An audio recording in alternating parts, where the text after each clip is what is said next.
So folks, as I document my journey of the Hubsan 501S, and after many different firmware upgrades and exchanges, this is what it's come down to.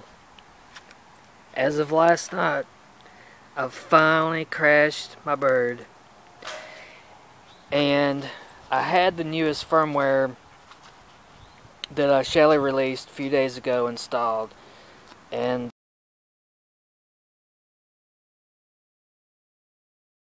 as some others had suggested, and drone worship,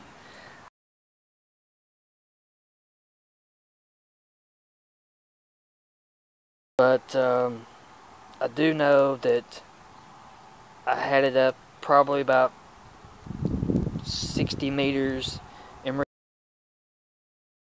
in return to home, and my battery failed.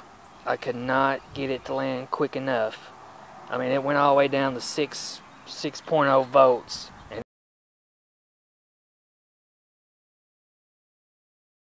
and it dropped on its top, and I'm lucky it didn't do any more damage than it did.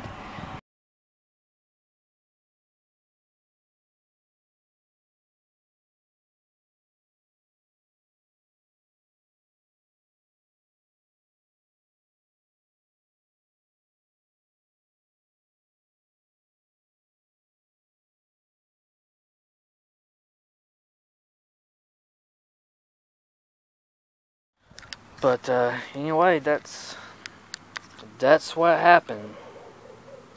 So I don't know. Everybody, when you're doing your firmwares, try at your own risk. Anything can happen.